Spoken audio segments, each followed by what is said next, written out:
Hello everyone. सो इस video ਦੇ ਵਿੱਚ ਆਪਾਂ ਜਨਵਰੀ 2023 ਦੇ ਕਰੰਟ ਅਫੇਅਰ ਦਾ ਪਾਰਟ 2 ਡਿਸਕਸ ਕਰਾਂਗੇ।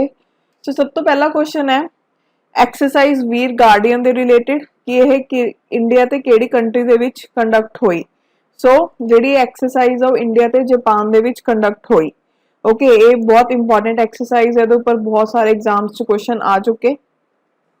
सो याद रखियो ਇਹਦਾ आंसर क्या होगा कि ਜਿਹੜੀ ਵੀਰ ਗਾਰਡੀਅਨ ਐਕਸਰਸਾਈਜ਼ ਹੈ ਉਹ ਇੰਡੀਆ ਤੇ ਜਾਪਾਨ ਦੇ ਵਿੱਚ ਕੰਡਕਟ ਹੋਈ। ओके ਤੇ ਇਹ ਕਿਹੜੀ ਹੈ ਜੁਆਇੰਟ 에ਅਰ ਐਕਸਰਸਾਈਜ਼ ਹੈ। ਠੀਕ ਹੈ ਜੀ। ਉਸ ਤੋਂ ਬਾਅਦ ਨੈਕਸਟ ਇਹਨਾਂ ਵਿੱਚੋਂ ਕਿਹੜੀ ਸਟੇਟਮੈਂਟ ਕਰੈਕਟ ਨਹੀਂ ਹੈ regarding one nation one rational card ਦੇ। ਇਹਨੂੰ ਰੋਲ ਆਊਟ ਕੀਤਾ ministry of consumer affairs food and public distribution ਨੇ।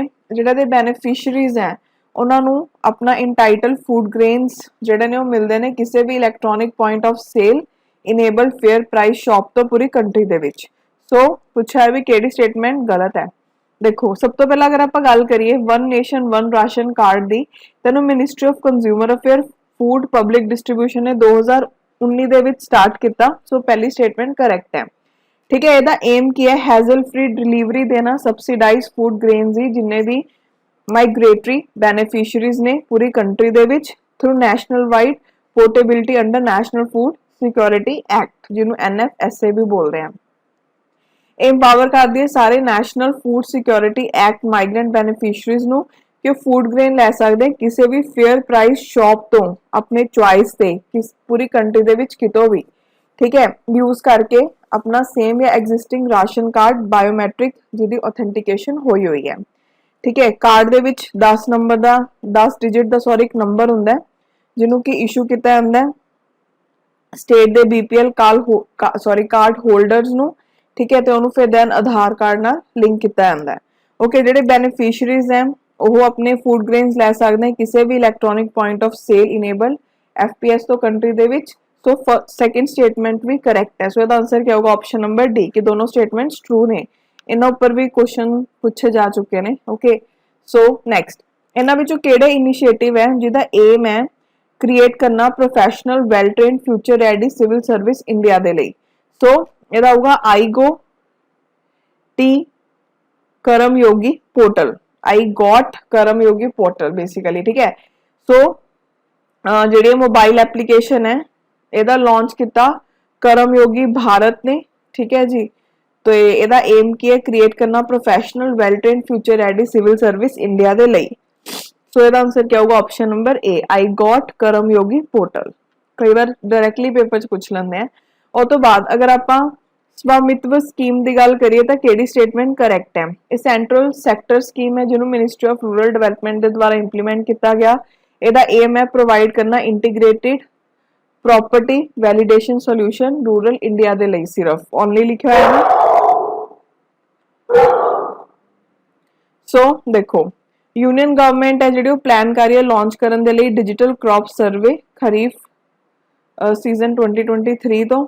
ठीक है। ਜਿਹੜਾ ਹੁਣ survey of villages Abadi and mapping with improvised technology in village areas ਜਿਹੜੀ ਇਹ ਸਕੀਮ ਹੈ ਦੀ ਫੁੱਲ ਫਾਰਮ ਹੈ ਯਾਦ ਰੱਖਿਓ ਇਹ ਸੈਂਟਰਲ ਸੈਕਟਰ ਸਕੀਮ ਹੈ ਜਿਹਨੂੰ ਕਿ ਪ੍ਰਾਈਮ ਮਿਨਿਸਟਰ ਆਫ ਇੰਡੀਆ ਨੇ ਲਾਂਚ ਕੀਤਾ ਸੀ ਨੈਸ਼ਨਲ ਪੰਚਾਇਤੀ ਡੇ 24 ਅਪ੍ਰੈਲ 2020 ਦੇ ਉਪਲਕਸ਼ ਦੇ ਉੱਪਰ। ਠੀਕ ਹੈ। ਜਿਹੜੇ ਮਿਨਿਸਟਰ ਆਫ ਪੰਚਾਇਤੀ ਰਾਜ ਹੈ ਉਹ ਨੋਡਲ ਮਿਨਿਸਟਰੀ ਇੰਪਲੀਮੈਂਟ ਕਰਨ ਦੇ ਲਈ ਇਹ ਸਕੀਮ ਨੂੰ स्टेट्स ਦੇ ਵਿੱਚ ਰੈਵਨਿਊ ਡਿਪਾਰਟਮੈਂਟ ਤੇ ਲੈਂਡ ਰਿਕਾਰਡ ਡਿਪਾਰਟਮੈਂਟ ਹੈ ਜਿਹੜੀ ਉਹ ਨੋਡਲ ਡਿਪਾਰਟਮੈਂਟ ਹੈ ਤੇ ਕੈਰੀ ਆਊਟ ਕਰਦੇ ਆ ਸਕੀਮ ਨੂੰ ਸਟੇਟ ਪੰਚਾਇਤੀ ਰਾਜ ਡਿਪਾਰਟਮੈਂਟ ਦੀ ਹੈਲਪ ਦੇ ਨਾਲ।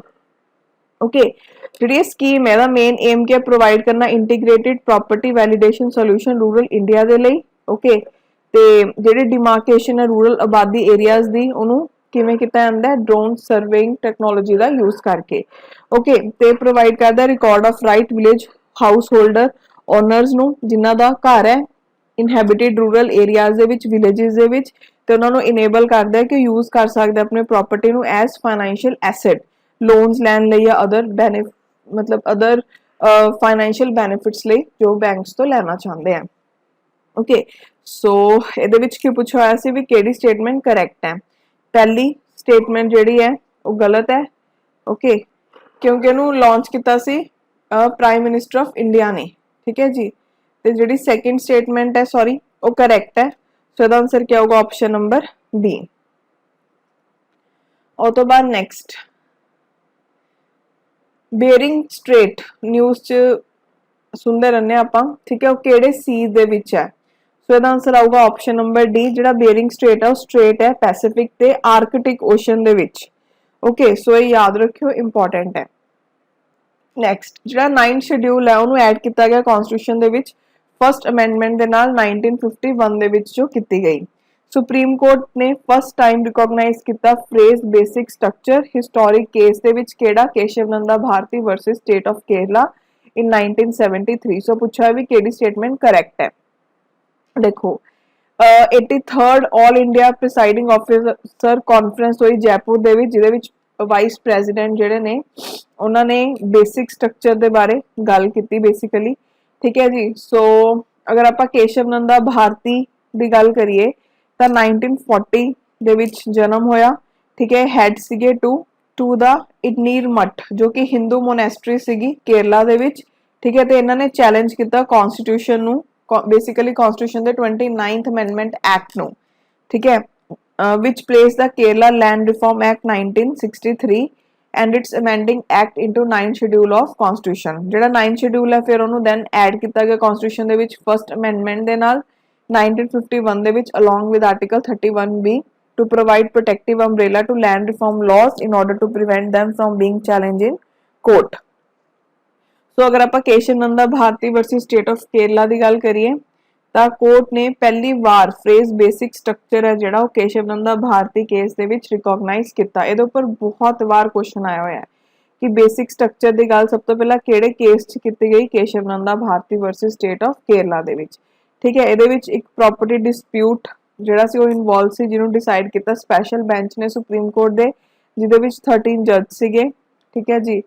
ਸੋ ਬਸ ਇਹਦੇ ਵਿੱਚ ਆਪਾਂ ਨੂੰ ਜ਼ਿਆਦਾ ਕੁਝ ਯਾਦ ਰੱਖਣ ਦੀ ਜ਼ਰੂਰਤ ਨਹੀਂ ਹੈ, ਬੇਸਿਕਲੀ ਇਹ ਯਾਦ ਰੱਖਣਾ ਹੈ ਕਿ ਬੇਸਿਕ ਸਟਰਕਚਰ ਦੀ ਗੱਲ ਕਿਹੜੇ ਕੇਸ 'ਚ ਹੋਈ ਸੀ? ਕੇਸ਼ਵ ਨੰਦਾ ਭਾਰਤੀ ਕੇਸ ਦੇ ਵਿੱਚ। ਠੀਕ ਹੈ ਜੀ। ਤੇ ਜਿਹੜਾ ਆਪਣੇ ਕੋਲ ਫਸਟ ਸਟੇਟਮੈਂਟ ਹੈ ਕਿ 9 ਸ਼ਡਿਊਲ ਨੂੰ ਐਡ ਕੀਤਾ ਗਿਆ ਫਸਟ ਅਮੈਂਡਮੈਂਟ ਨਾਲ, ਇਹ ਵੀ ਕਰੈਕਟ ਹੈ, ਸੈਕਿੰਡ ਵੀ ਕਰੈਕਟ ਹੈ।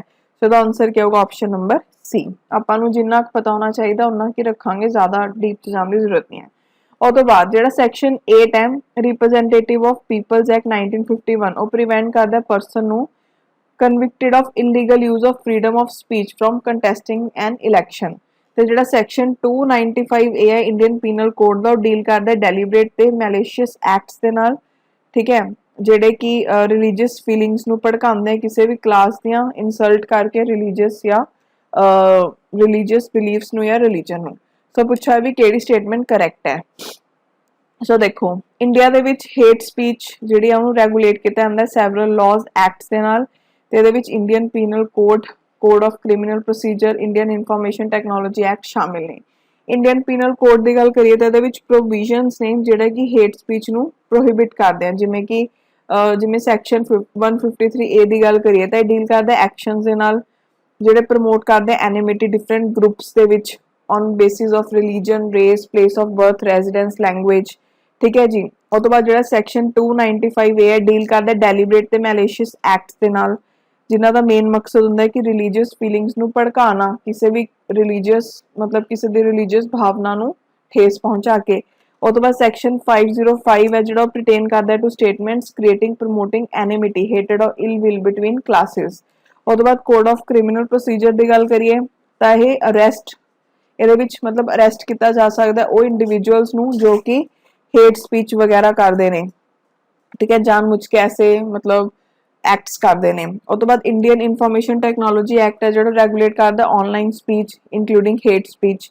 Under act intermediary such as social media platform required to remove content ਜਿਹਦੇ ਵਿੱਚ ਵਾਇਲੇਸ਼ਨ ਕੀਤੀ ਗਈ ਹੋਵੇ ਲਾਅ ਦੀ, ਉਹਨਾਂ ਨੂੰ 36 ਆਵਰਸ ਦੇ ਵਿੱਚ ਰਿਮੂਵ ਕਰਨਾ ਪੈਂਦਾ ਜਦੋਂ ਉਹਨੂੰ ਨੋਟੀਫਾਈ ਕਰ ਦਿੱਤਾ ਗਿਆ ਹੋਵੇ। ਓਕੇ, ਉਹ ਤੋਂ ਬਾਅਦ ਦੇਖੋ ਪਾਸ ਦੇ ਵਿੱਚ ਸੁਪਰੀਮ ਕੋਰਟ ਨੇ ਕੁਝ ਜਜਮੈਂਟਸ ਦਿੱਤੀਆਂ ਨੇ ਹੇਟ ਸਪੀਚ ਨੂੰ ਲੈ ਕੇ, ਜਿਵੇਂ Shreya Singhal versus union of India. ਇਹਦੇ ਵਿੱਚ ਕੋਰਟ ਨੇ ਸਟਰਕ ਡਾਊਨ ਕੀਤਾ ਸੀ ਸੈਕਸ਼ਨ 66A IT ਐਕਟ ਦਾ, ਜਿਹਦੇ ਨਾਲ ਆਨਲਾਈਨ ਸਪੀਚ ਅਗਰ ਕੋਈ ਹੇਟ ਸਪੀਚ ਦਿੰਦਾ ਉਹਨੂੰ ਕ੍ਰਿਮੀਨਲਾਈਜ਼ ਕੀਤਾ ਜਾਂਦਾ ਹੈ। ਠੀਕ ਹੈ, ਤੇ ਇਹਦੇ ਵਿੱਚ ਕੀ ਕਿਹਾ ਗਿਆ ਕਿ ਅਗਰ ਤੁਸੀਂ ਉਹ ਬੰਦੇ ਦੀ ਮਤਲਬ ਉਹ ਬੰਦੇ ਨੂੰ ਕ੍ਰਿਮੀਨਲ ਡਿਕਲੇਅਰ ਕਰ ਦੋਗੇ ਜਿਹੜਾ ਕਿ ਆਨਲਾਈਨ ਹੇਟਡ ਸਪੀਚ ਦੇ ਰਿਹਾ ਹੈ, ਤਾਂ ਇਹਦੇ ਨਾਲ ਵਾਇਲੇਸ਼ਨ ਹੋ ਰਹੀ ਹੈ freedom of speech and expression ਦੀ। ਉਹ ਤੋਂ ਬਾਅਦ Sukumar versus state of Tamil Nadu, ਇਹਦੇ ਵਿੱਚ ਕੋਰਟ ਨੇ ਕਿਹਾ ਕਿ ਜਿਹੜਾ ਹੇਟ ਸਪੀਚ ਹੈ ਸੋਸ਼ਲ ਮੀਡੀਆ ਪਲੇਟਫਾਰਮ ਤੇ ਉਹ ਪ੍ਰੋਟੈਕਟ ਨਹੀਂ ਹੁੰਦਾ by right to freedom of speech and expression भी ऐ नहीं हैगा कि तुहानू right to freedom of speech expression है तुसी कुछ भी करी जाओ ठीक है। उस तो बाद रिप्रेजेंटेशन ऑफ पीपल एक्ट 1951 ਇਹਦੇ ਵੀ ਜਿਹੜਾ ਸੈਕਸ਼ਨ A ਉਹ ਪ੍ਰੀਵੈਂਟ ਕਰਦਾ ਕਿਸੇ ਵੀ ਪਰਸਨ ਨੂੰ ਜੋ ਕਨਵਿਕਟਡ ਹੈ illegal use of freedom of speech from contesting an election ਠੀਕ ਹੈ ਜੀ। ਉਹ ਤੋਂ ਬਾਅਦ ਸੈਕਸ਼ਨ 123(3)A ਤੇ 125 ਹੈ ਜਿਹੜਾ ਰਿਪਰੈਜ਼ੈਂਟੇਸ਼ਨ ਆਫ ਪੀਪਲ ਐਕਟ ਇਹ ਬਾਰ ਕਰਦਾ ਪ੍ਰਮੋਸ਼ਨ ਐਨੀਮੋਸਿਟੀ ਦੇ on grounds of race religion community caste language in reference to election and includes it under corrupt electoral practices. So एक बार ना देख लियो बिकॉज सैक्शंस इंपॉर्टेंट है अगर तुसी पंजाब पुलिस का पेपर देना ਉਹਦੇ ਵਿੱਚ बहुत सारे क्वेश्चंस आते हैं। सो देखो ਇਹਦੇ ਵਿੱਚ ਕੀ ਪੁੱਛਾ ਹੈ ਵੀ ਕਿਹੜੀ ਸਟੇਟਮੈਂਟ ਇਹਨਾਂ ਵਿੱਚੋਂ ਕਰੈਕਟ ਹੈ। देखो दोनों स्टेटमेंट्स करेक्ट ने ठीक है जी। सो ਇਹਦਾ ਆਨਸਰ ਆਊਗਾ ਆਪਸ਼ਨ ਨੰਬਰ C। ਨੈਕਸਟ अगर आप फाइनांस कमीशन की गल करिए तो किहड़ी स्टेटमेंट करैक्ट है। इन्हू कॉन्स्टिट्यूट किया प्रेजिडेंट ने under article 270। First finance commission है जिहड़ा किन्हां दी चेयरमैनशिप के अंडर होया सी श्री KC नियोगी। इन्होंने रिकमेंड किया कि जिहड़े शेयरिंग है टैक्सिस दी between union and state government दे विच होनी चाहिए मतलब शेयरिंग ठीक है इन्होंने कहा सी। सो देखो सब तो पहला जिहड़ी गवर्नमेंट है वो स्टार्ट करूगी process of setting up of 16th finance commission ठीक है जी। सो याद रखियो हुण केड़ा फाइनांस कमीशन बनन जा रहा है 16th ठीक है जी। सो फाइनांस कमीशन है जिहड़ी कॉन्स्टिट्यूशनली मैंडेटेड बॉडी है that is at centre of physical federalism. इनू कॉन्स्टिट्यूट किया प्रेजिडेंट ने under article 280 of constitution. Article बहुत इंपॉर्टेंट है ओके। सो अगर आप देखिए तो ये की कहा गया कि आर्टिकल 270 के अंडर इनू कॉन्स्टिट्यूट किया गया नहीं आर्टिकल नंबर 280। सो पहली स्टेटमेंट होगी अपनी गलत ओके। उस तो बाद फर्स्ट फाइनांस कमीशन है जो कॉन्स्टिट्यूट किया कदों under the chairmanship of KC Neogi on 16 April 1952। 15th finance commission है जो हजे तक कॉन्स्टिट्यूट हो चुका ठीक है जी। ते मतलब अगर कोई आप फाइनांस कमीशन की गल करें तो 5 ईयर्स के लिए कॉन्स्टिट्यूट किया जाता है। ये को रिस्पॉन्सिबिलिटी की है इवैल्यूएट करना स्टेट ऑफ फाइनांसिस स्टेट ते यूनियन गवर्नमेंट दे विच ते दसना कि किस तरीके नाल शेयरिंग होगी टैक्सिस दी ठीक है इन्हां दे विच ताकि इन्हां च आपस च लड़ाई ना होवे टैक्सिस दी शेयरिंग नूं लैके। सो अपने कोल सैकेंड ते थर्ड स्टेटमेंट करैक्ट है पहली गलत है। सो आंसर आऊगा ऑप्शन नंबर B ठीक है। ये आई सीगा कि रिकमेंड करदा जिहड़ा फाइनांस कमीशन हुंदा है कि शेयरिंग होवे टैक्सिस दी यूनियन ते स्टेट गवर्नमेंट दे विच बिल्कुल ठीक है ओके। फाइनांस कमीशन बनाया ही तां गया। सो उस तो बाद अगर आप फिएट मनी की गल करिए तो इन्हां विचों किहड़ी स्टेटमेंट करैक्ट नहीं है। एक गवर्नमेंट इशूड करंसी हुंदी है ठीक है। इनू कोई भी कमोडिटी द्वारा बैक नहीं किया जा सकता जिवें गोल्ड इन्फ्लेशन नूं कर्ब करन दे लई जिहड़ी प्रिंटिंग हुंदी है फिएट मनी दी उहनूं वधाया जाता है। सो देखो RBI ने लॉन्च किया limited test of retail digital rupee for scientific use cases on November 1 2022। Fiat money जिहड़ी हुंदी है वो गवर्नमेंट इशूड करंसी हुंदी है ठीक है। इनू किसी भी कमोडिटी जिवें गोल्ड द्वारा बैक नहीं किया जा सकता ओके। ये सेंट्रल बैंक्स नूं कंट्रोल दिंदी है कि वो इकोनॉमी नूं होर अच्छे तरीके नाल कंट्रोल कर पान because they can control how much money is printed because उन्होंने पावर मिल जाती है भी कितनी मनी प्रिंट करनी है कितनी नहीं। मोस्ट मॉडर्न पेपर करंसी जिवें US डॉलर है जिहड़े फिएट करंसीज ने ठीक है। तो एक डेंजर की हुंदा फिएट मनी का कि अगर गवर्नमेंट है जिहड़ी टू मच प्रिंट करूगी मनी नूं तो इहदे नाल हाइपर इन्फ्लेशन की प्रॉब्लम हो सकती है। सो इहदे विच ऑप्शन 1 ते 2 ठीक है थर्ड गलत है उन्हें कहा किहड़ा करैक्ट नहीं है। सो आंसर आऊगा C। उस तो बाद ग्लोबल इकनॉमिक प्रोस्पैक्ट जिहड़ा है इन्हां द्वारा किहदे द्वारा रिलीज किया जाता है। सो इहदा आंसर आऊगा ग्लोबल इकनॉमिक प्रोस्पैक्ट है जिहड़ा world bank group flagship report है जिहड़ी एग्जामिन करदी है ग्लोबल इकनॉमिक डिवेलपमेंट ते प्रोस्पैक्ट नूं ते इहदे विच स्पैशल फोकस रखिया जांदा इमर्जिंग मार्केट ते डिवेलपिंग इकोनॉमीज दे विच। इनू एक साल दे विच 2 बार इशू किया जाता है जनवरी ते जून दे विच ओके। सो इहदा आंसर क्या होगा वर्ल्ड बैंक के द्वारा इनू रिलीज किया जाता है। नैक्सट कंपनी दसो जिन्हें रिसेंटली कोलैबोरेट किया art park that is artificial intelligence and robotic technology park IISc Bengaluru नाल लॉन्च करने दे लई प्रोजेक्ट वानी जो कि pan India inclusive language data initiative है। सो इसदा आंसर आऊगा गूगल ठीक है। तो तुसीं इहदे विच आर्ट पार्क दी जिहड़ी फुल फॉर्म है याद रखियो ये नॉट फॉर प्रॉफिट ऑर्गेनाइजेशन है ਜਿਹਨੂੰ ਕਿ Indian institute of science Bengaluru ਦੁਆਰਾ ਬੈਕ ਕੀਤਾ ਜਾਂਦਾ ਤੇ ਉਹਨੇ ਕੋਲੈਬੋਰੇਟ ਕੀਤਾ ਗੂਗਲ ਦੇ ਨਾਲ ਲਾਂਚ ਕਰਨ ਦੇ ਲਈ ਪ੍ਰੋਜੈਕਟ ਵਾਨੀ। ਜਿਹੜਾ ਪ੍ਰੋਜੈਕਟ ਵਾਨੀ ਉਹ pan India inclusive language data initiative ਹੈ for open sourcing data sets at Google for India 2022 event ਜੋ ਕਿ ਨਿਊ ਦਿੱਲੀ ਦੇ ਵਿੱਚ ਹੋਇਆ। ਠੀਕ ਹੈ, ਇਹ ਐਂਪਲੀਫਾਈ ਕਰੂਗਾ ਗਵਰਨਮੈਂਟ ਆਫ ਇੰਡੀਆ ਦੇ ਡਿਜੀਟਲ ਇੰਡੀਆ ਐਫਰਟਸ ਨੂੰ ਇਨਕਲੂਡ ਕਰਕੇ ਹੋਰ ਡਾਈਵਰਸ ਰੀਜਨਲ ਤੇ ਲੋਕਲ ਲੈਂਗੁਏजेस ਨੂੰ। प्रोजेक्ट वानी का एम की है कंपाइल करना comprehensive data sets of transcribed text and spoken language from each district in India and are open source via Vani's website. So, इसका आंसर क्या होगा? Option number B. नेक्स्ट, केड़ी सिटी का मैट्रो रेल कॉरपोरेशन है जिन्हें announce किया India का first underwater metro service जिन्हों ऑपरेशनलाइज किया जाऊगा बाय दिसंबर 2023। सो इसका आंसर आऊगा कोलकाता। Very important. ठीक है जी। सो जो 520 मीटर लॉन्ग टनल है वो रिवर हुगली के अंडर बनाई गई है तो पार्ट है Kolkata east west metro corridor का। ठीक है, जी मैट्रो ट्रेन है उन्होंने जस्ट 45 सेकंड्स लगणगे क्रॉस करने के लिए 520 metre tunnel. Okay, so next, recently किने इनॉग्रेट किया national genome editing and training centre national agri food biotechnology institute Mohali Punjab दे विच। सो किन्हां ने किया? जितेंद्र सिंह। ठीक है, so mister Jitendra Singh minister of state of ministry of science and technology उन्होंने इनॉग्रेट किया national genome editing and training centre at national agri food biotechnology institute under the department of biotechnology ministry of science technology Mohali Punjab. Okay, so important है, याद रखियो। और तो बाद Birsa Munda international hockey stadium India का जो लार्जेस्ट हॉकी स्टेडियम है। अगर आप सिटिड मतलब सीटिंग की गल करिए कि कितनी कैपेसिटी है बैठन की 20,000 की कैपेसिटी उत्थे उन्हें इनॉग्रेट किया गया किहड़े स्टेट ते यूनियन टैरेटरी दे विच। सो इसदा आंसर आऊगा उड़ीसा दे विच। ओके, सो उस तो बाद नेक्स्ट इंडियन मैट्रोलॉजिकल डिपार्टमेंट की गल करिए तो जिहड़ा ईयर 2022 है वह किनवा वार्मेस्ट ईयर सीगा इंडिया का 1901 तो लैके अगर आप हुण तक की गल करिए। सो इसदा आंसर आऊगा 5th। ओके जी, so next, dash become first state in India जिहड़ी कि डिजिटल हो जूगी बैंकिंग सर्विसेज नूं लैके। सो केड़ी स्टेट है? केरला।